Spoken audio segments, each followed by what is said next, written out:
आप सभी का स्वागत है आपके प्यारे यूट्यूब चैनल एंट्रेंस वाला में। तो आज हम लेके आए हैं आप सभी के लिए इकोनॉमिक्स के पीवाईक्यू की एक और वीडियो। जो कि ये पीवाईक्यू रहने वाले हैं वो रहने वाले हैं 2020 और 21 के।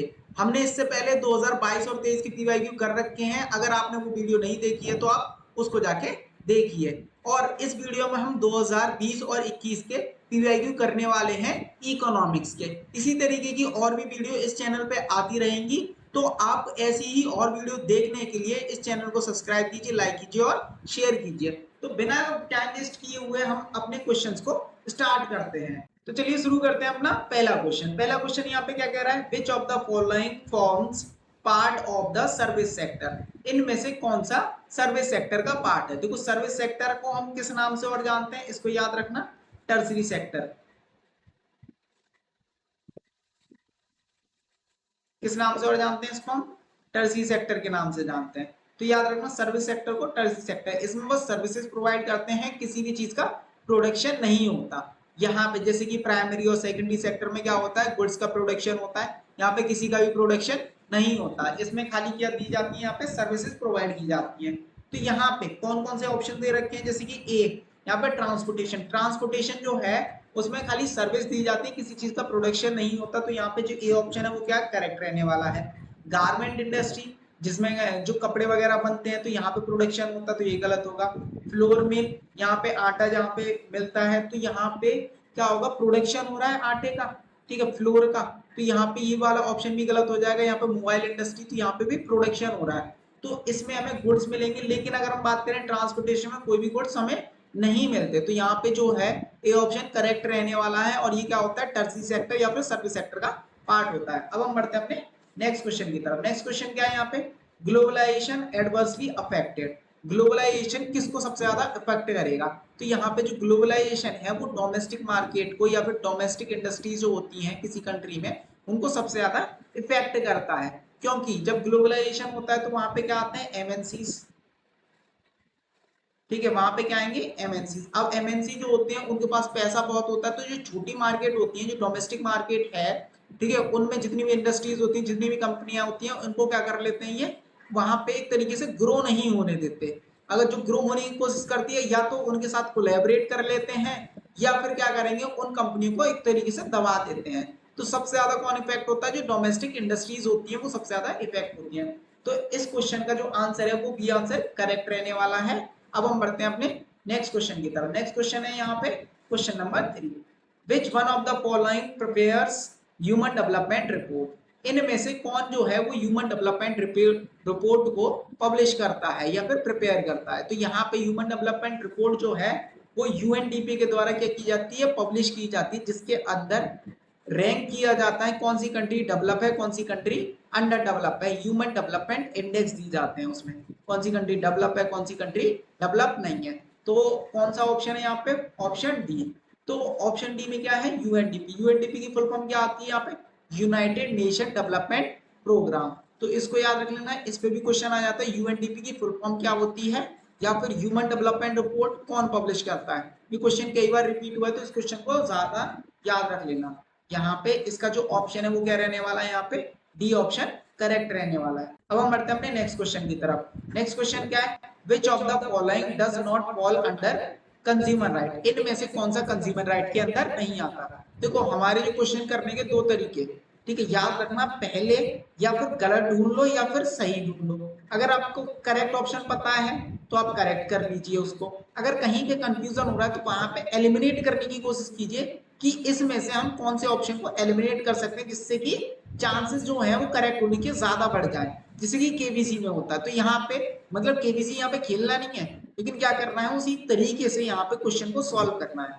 तो यहाँ पे कौन सी चीजें आती है, यहाँ पे कंज्यूमर राइट के अंदर कौन सी चीजें नहीं आती, और नोट वाले क्वेश्चन को थोड़ा ध्यान से पढ़िए।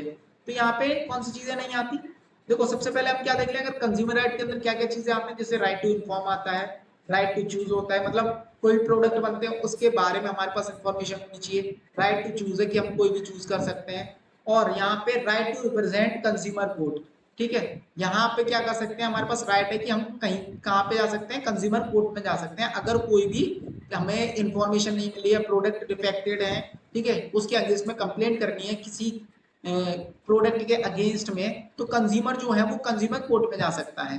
तो यहाँ पे ये तीनों ऑप्शन जो है वो कंज्यूमर राइट्स के अंदर में आते हैं। अब यहाँ पे बचा क्या, यहाँ पे है right to see government help, तो ये इसके अंदर नहीं आता, तो इसका जो ऑप्शन है वो क्या रहने वाला है, यहाँ पे सी ऑप्शन करेक्ट रहने वाला है। तो आप इस तरीके से क्वेश्चंस को कर सकते हैं। अब हम बढ़ते हैं अपने नेक्स्ट क्वेश्चन पे।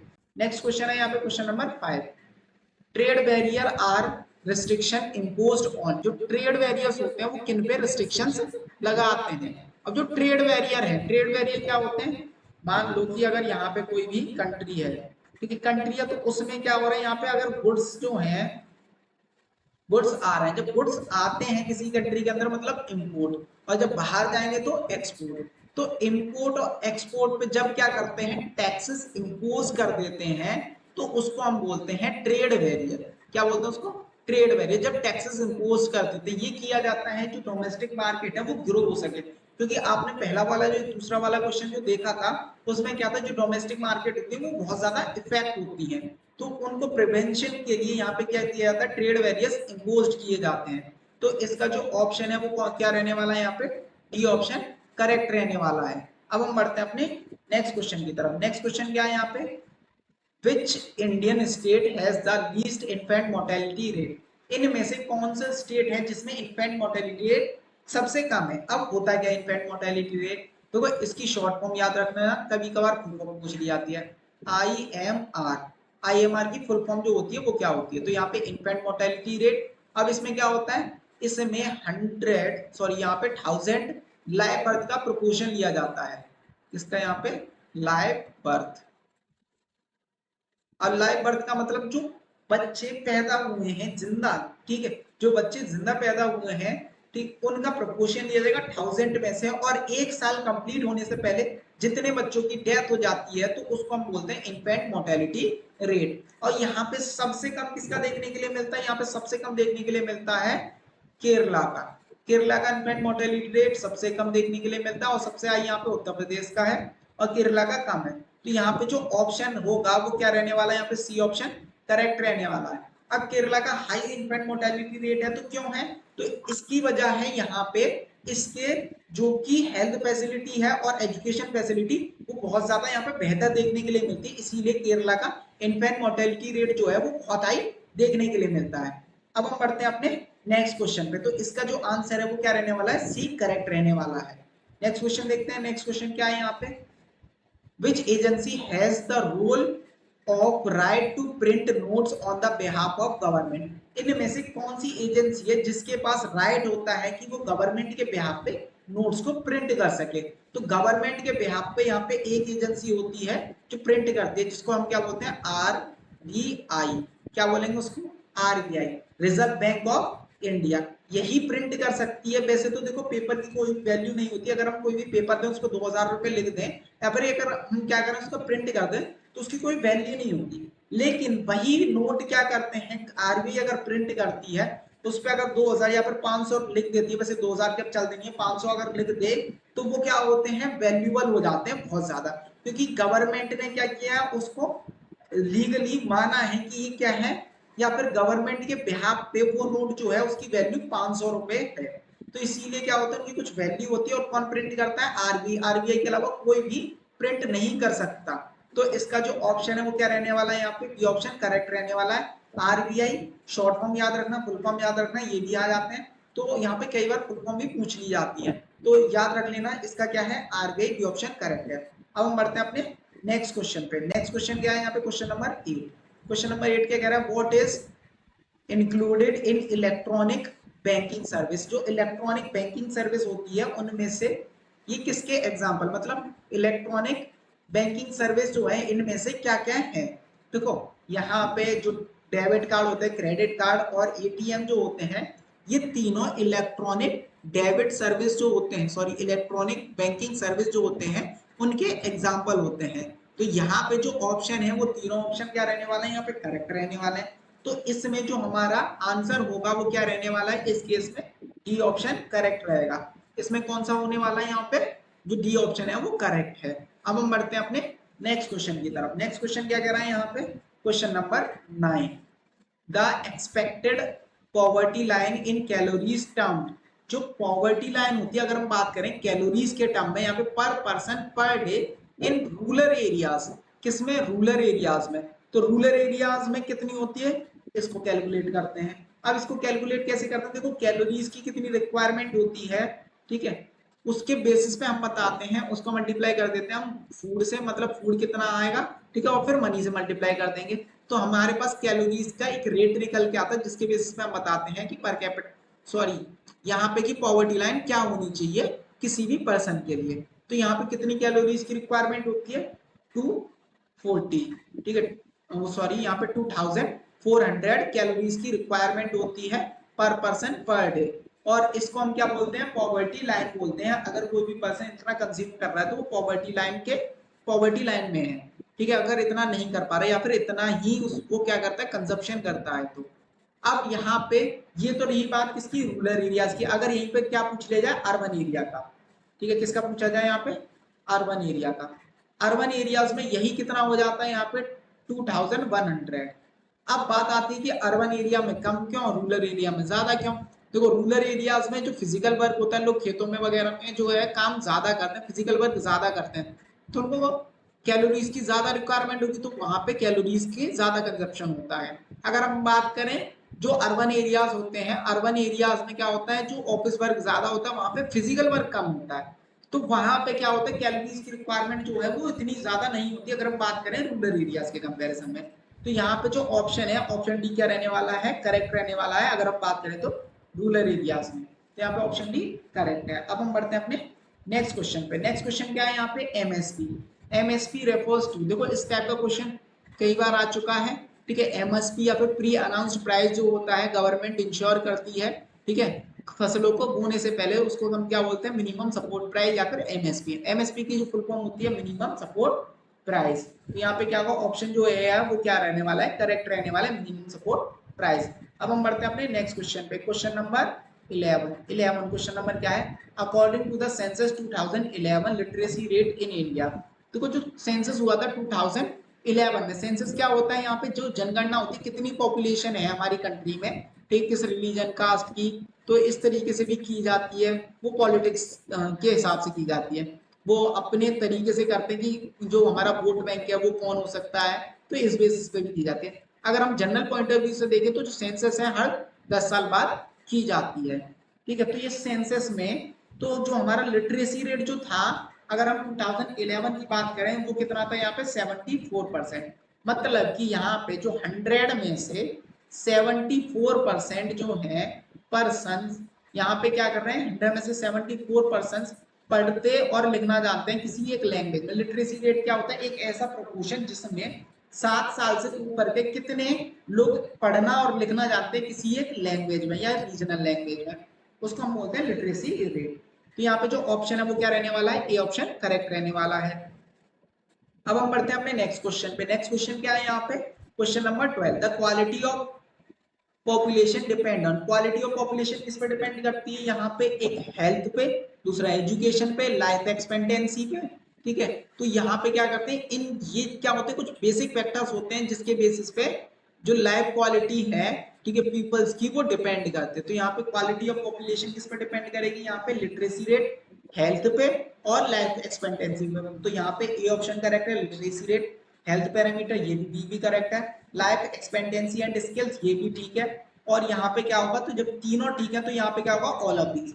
तो इस क्वेश्चन का जो आंसर है वो ऑल ऑफ दीज दे रहने के लिए, इस क्वेश्चन का जो आंसर है वो ऑल ऑफ दीज रहने वाला है। अब हम बढ़ते हैं अपने नेक्स्ट क्वेश्चन पे। नेक्स्ट क्वेश्चन क्या है यहाँ पे, क्वेश्चन नंबर 13। क्वेश्चन नंबर 13 क्या है, the organisation which measures the poverty line in India. India में जो ऐसी कौन सी ऑर्गेनाइजेशन जो पॉवर्टी लाइन को मेजर करती है, तो यहाँ पे कौन सी है ये, NSSO, national sample survey organisation. याद रखना, इसकी फुल फॉर्म भी आगे देखने के लिए मिल जाएगी, ठीक है। नेशनल सैंपल सर्वे ऑर्गेनाइजेशन की पॉवर्टी लाइन को एस्टिमेट करती है इंडिया में। अब हम बढ़ते हैं अपने नेक्स्ट क्वेश्चन पे। नेक्स्ट क्वेश्चन क्या है यहाँ पे, HYV सीड्स रेफर्स टू, देखो एक और फुल फॉर्म आ गई यहाँ पे पूछने के लिए। तो HYV सीड्स जो होते हैं उसको हम क्या बोलते हैं यहाँ पे, high yield variety of seeds. तो यहाँ पे क्या होगा, high yielding variety seeds. High yielding variety seeds का मतलब क्या होता है, देखो यील्डिंग का मतलब होता है यहाँ पे प्रोडक्शन। हाई प्रोडक्शन के जो सीड्स होते हैं, जहां से प्रोडक्शन जो है वो ज्यादा होता है, तो यहाँ पे क्या रहने वाला है, ऑप्शन बी जो है वो करेक्ट रहने वाला है। अब हम बढ़ते हैं अपने नेक्स्ट क्वेश्चन की तरफ। नेक्स्ट क्वेश्चन क्या है, what is the main production activity in Palampur. Palampur में क्या सबसे ज्यादा होता था, ठीक है, कौन सी एक्टिविटी सबसे ज्यादा की जाती थी। तो पालमपुर में सबसे ज्यादा जो एक्टिविटी है वो क्या की जाती थी, फार्मिंग। 75% जो पॉपुलेशन है वो क्या करते थे यहाँ पे, फार्मिंग की करते थे। तो यहाँ पे क्या रहने वाला है, ए ऑप्शन करेक्ट रहने वाला है। अब हम बढ़ते हैं अपने नेक्स्ट क्वेश्चन पे। नेक्स्ट क्वेश्चन क्या है यहाँ पे, question number 16, investment in human capital can be made through. किन किन चीजों में हम क्या करें, इन्वेस्ट करें जिससे कि ह्यूमन कैपिटल डेवलप हो सके या फिर ह्यूमन रिसोर्स डेवलप हो सके। तो यहाँ पे हम क्या करते हैं, अगर किसी को असेट बनाना है तो एजुकेशन और हेल्थ, ये सबसे जरूरी चीजें होती हैं, एक एजुकेशन दूसरी हेल्थ। तो यहाँ पे क्या है, एजुकेशन बिल्कुल ठीक है, ट्रेनिंग और हेल्थ के साथ साथ अगर उनको ट्रेनिंग दी जाए, किसी कोई स्किल सिखाई जाए तो वो और भी ज्यादा बेटर होता है। तो यहाँ पे क्या होगा, एजुकेशन, ट्रेनिंग, मेडिकल केयर, तो ये सारी चीजें होते हैं। तो यहाँ पे ऑप्शन जो है वो डी करेक्ट देखने के लिए मिलेगा हमें। तो अब बढ़ते हैं अपने नेक्स्ट क्वेश्चन पे। नेक्स्ट क्वेश्चन क्या है यहाँ पे, क्वेश्चन नंबर 17, एक consumer is not exploited by means of. Consumer इनमें से किस तरीके से एक्सप्लॉयट नहीं होता। अगर देखो कंज्यूमर को एक फाइन क्वालिटी ऑफ गुड्स मिल रहे हैं, मतलब अच्छी क्वालिटी के अगर किसी को गुड्स मिल रहे हैं तो कंज्यूमर का एक्सप्लॉयटेशन नहीं है, तो उसको तो फायदा है कि अच्छी क्वालिटी की चीजें हमें मिल रही हैं। तो यहाँ पे जो ऑप्शन है, ऑप्शन सी जो है वो क्या रहने वाला है, यहाँ पे करेक्ट रहने वाला है।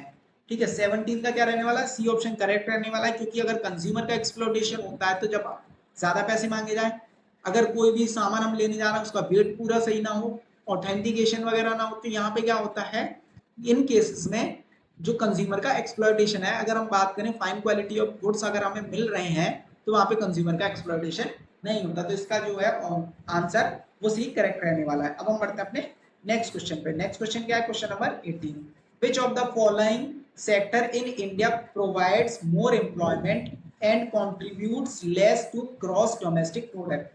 देखो इनमें क्या दे रखा है, इस क्वेश्चन में पूछा गया है कि सबसे ज्यादा एम्प्लॉयमेंट कौन जनरेट करता है इनमें से, और जब एम्प्लॉयमेंट सबसे ज्यादा जनरेट करते हैं तो यहाँ पे जो डोमेस्टिक, जो ग्रॉस डोमेस्टिक प्रोडक्ट है या फिर जो जीडीपी है उसमें कंट्रीब्यूशन जो है वो तो कम देखने के लिए मिलता है। अगर हम बात करते हैं जो प्राइमरी सेक्टर, अब देखो प्राइमरी सेक्टर के बारे में क्यों कह रहे हैं, क्योंकि देखो घर में अगर 4 लोग हैं, 4 में से अगर हम बात कर रहे हैं कि यहाँ पे 10 बीघा खेत है और उस खेत में 3 लोग जो है वो काम करते हैं पहले से।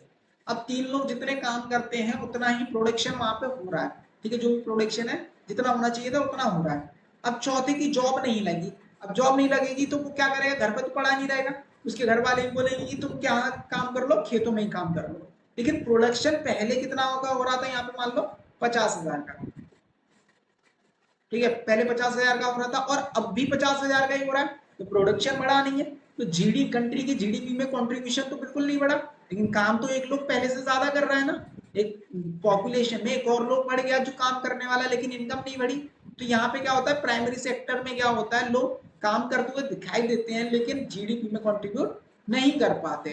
और इस तरीके के जो एम्प्लॉयमेंट होता है उसको बोलते हैं डिसगाइज्ड एम्प्लॉयमेंट या फिर अंडर एम्प्लॉयमेंट।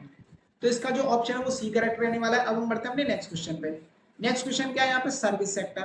सर्विस सेक्टर क्या होता है, सर्विस सेक्टर को हम क्या बोलते हैं, टर्सरी सेक्टर भी बोलते हैं। अभी क्या करता है, ये हेल्प करता है या फिर सपोर्ट करता है प्राइमरी और सेकेंडरी सेक्टर को।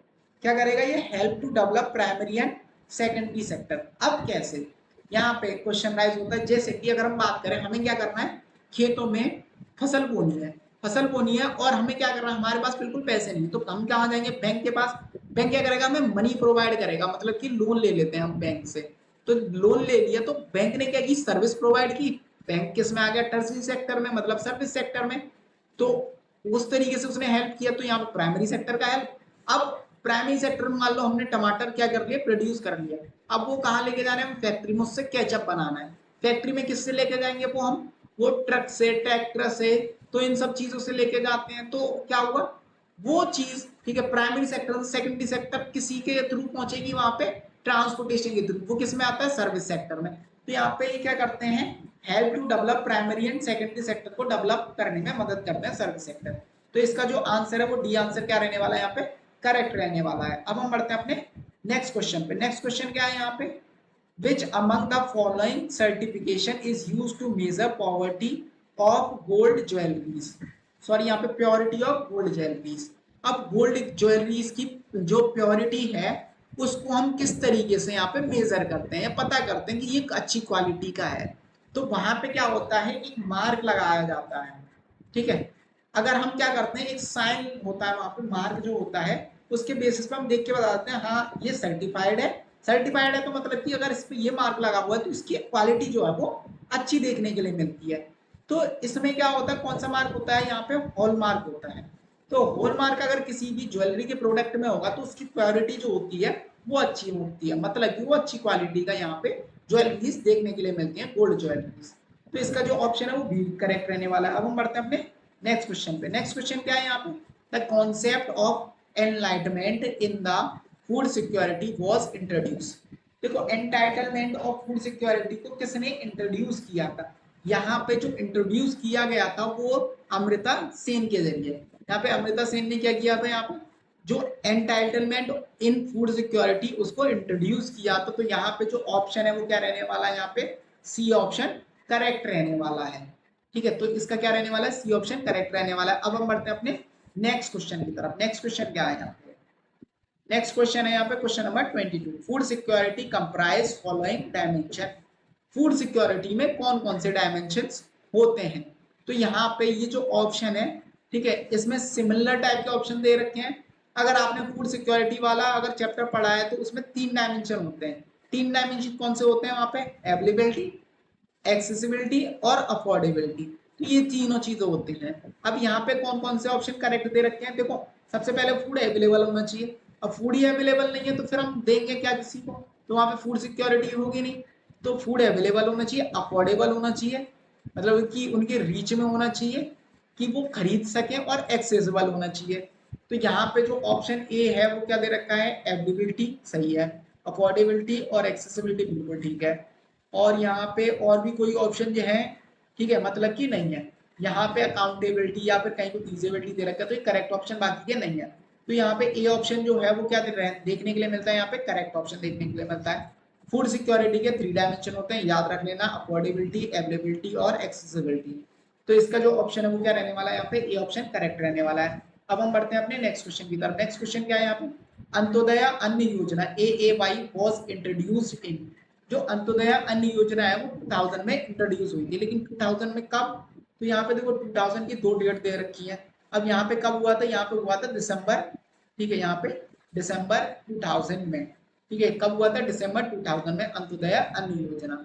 यहाँ पे इसका जो ऑप्शन है वो क्या रहने वाला है, यहाँ पे डी ऑप्शन करेक्ट रहने वाला है। अब हम बढ़ते हैं अपने नेक्स्ट क्वेश्चन पे। नेक्स्ट क्वेश्चन क्या है यहाँ पे, विच of the following fall under service sector. इनमें से कौन से सर्विस सेक्टर का एग्जाम्पल है, ठीक है, या फिर आता है। तो इसका जो आंसर है वो आप कमेंट बॉक्स में बताएंगे,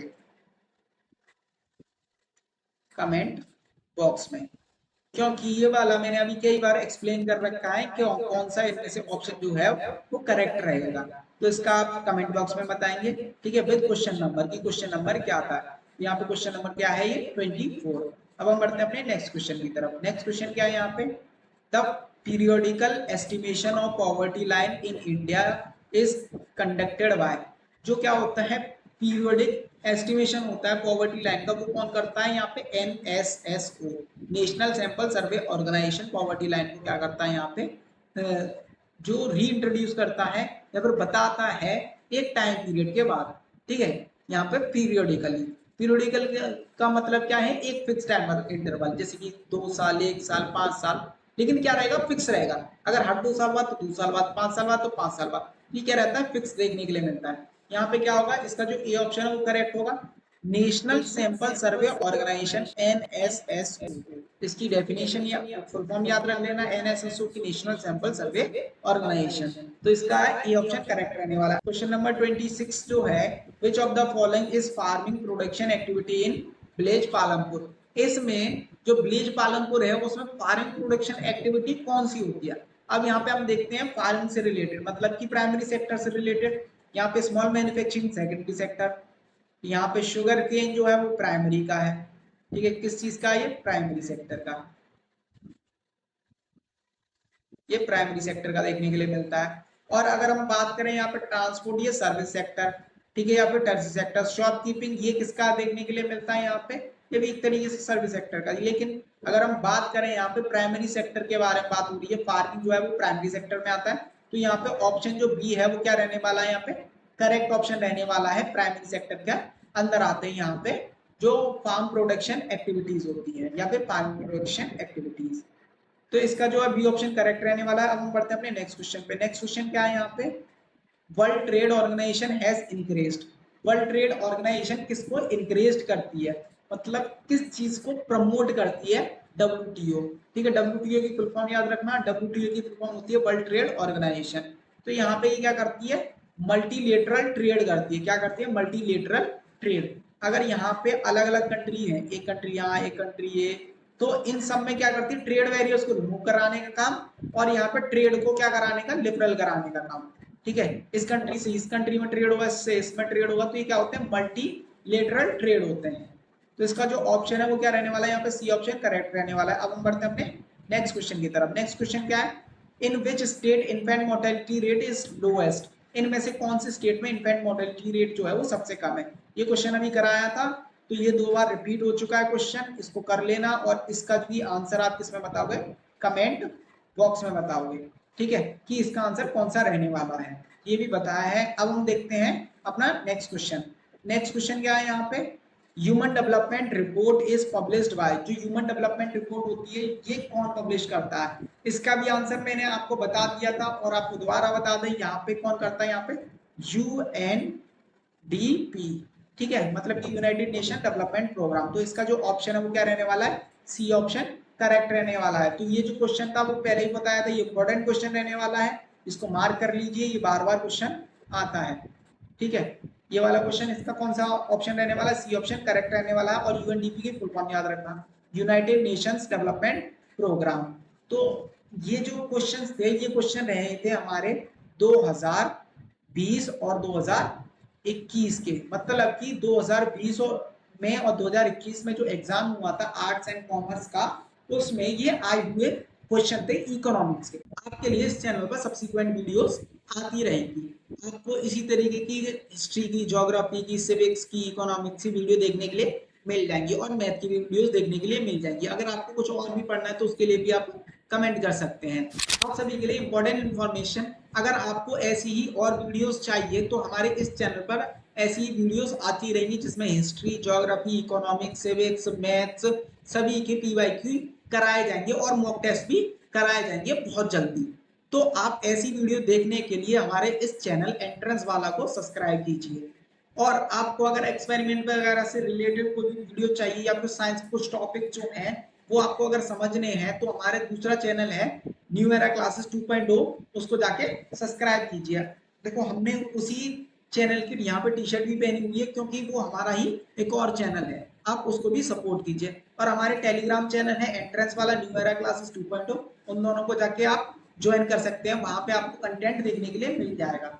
और न्यू एरा क्लासेस यहाँ पे एक हमारी इंस्टाग्राम प्रोफाइल है जिसपे इंफॉर्मेशन आती रहती है, एक्सपेरिमेंट की वीडियोस देखने के लिए मिल जाती हैं, आप इसको जाके विजिट कर सकते हैं। अगर आपको कोई भी क्वेरी है तो इन दोनों व्हाट्सएप नंबर पर जाकर आप मैसेज कर सकते हैं, वहां पे हम आपके लिए अवेलेबल रहेंगे। अब इन सब की जो लिंक है वो डिस्क्रिप्शन बॉक्स में आपको देखने के लिए मिल जाएगी। अब हम मिलते हैं अपने नेक्स्ट वीडियो में जिसमें हम और भी आपके लिए क्वेश्चंस लाते रहेंगे। और तब तक के लिए इस चैनल को सब्सक्राइब कीजिए, लाइक कीजिए और शेयर कीजिए।